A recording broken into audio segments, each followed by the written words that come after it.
Hello, everyone. It's a joy to be here with you today. And I'm sorry that I was not able to be present earlier for some of the other courses that were being offered. We're at the very end of the University of Notre Dame semester, which meant I was having my last classes with my undergraduates. And though they wanted me to abandon them, I did not abandon them.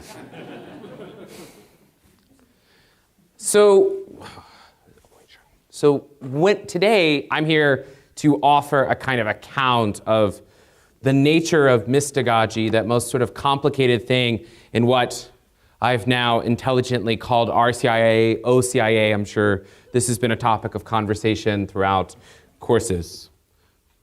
But I want to deal with, initially to introduce it, to deal with the problem of mystagogy in general. But before we do that, as any good instructor ought to do, I don't want to just tell you things, but you're also responsible for your own education. And so I invite you, I don't believe in randomly talking to people, and also this is being live streamed, so that would be strange. So what I would like us to do is just for you to take some notes for yourself, to pause for a moment before you begin and write some notes for yourself.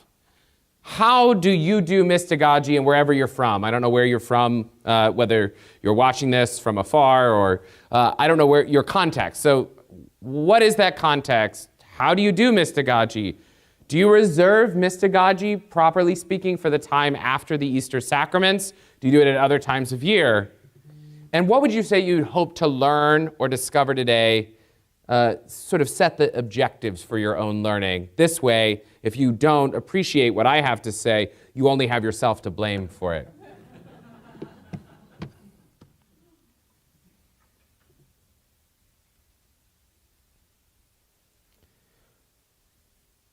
So I wanted to begin then with a question. What is mystagogy? And of course, you know that it's the period after initiation, right? That strange period in the Easter season that, if you're quite honest, often doesn't work quite all that well. At a lot of parishes, it's an occasion to introduce a variety of strange things that didn't get covered during a formal education process preceding it, right? Here's how you sign up to be a Eucharistic minister. Thanks so much for joining the church. We're really grateful that you joined the church. Here's what stewardship is, especially financial stewardship. We'd like to introduce you to that. Maybe some conversation about vocation or other dimensions.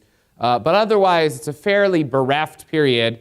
Further, if you hadn't done the preceding step, or the preceding steps hadn't been done as well as they could, it's possible that the very people who ever so happily entered the church simply disappear entirely at this stage. And so to do any sort of formal formation with them seems an almost virtual impossibility.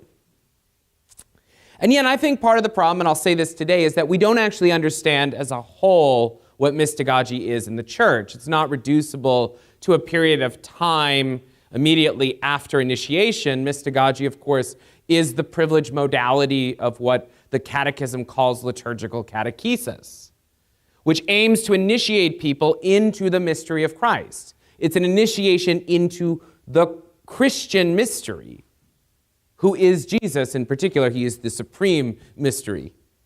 And it proceeds from the visible to the invisible, from the sign to the things signified, from the sacraments to the mysteries. It's a deeper appropriation of ecclesial identity, of Christological identity on the part of the person initiated. It never ends. It's the very existence that all of us live here and now.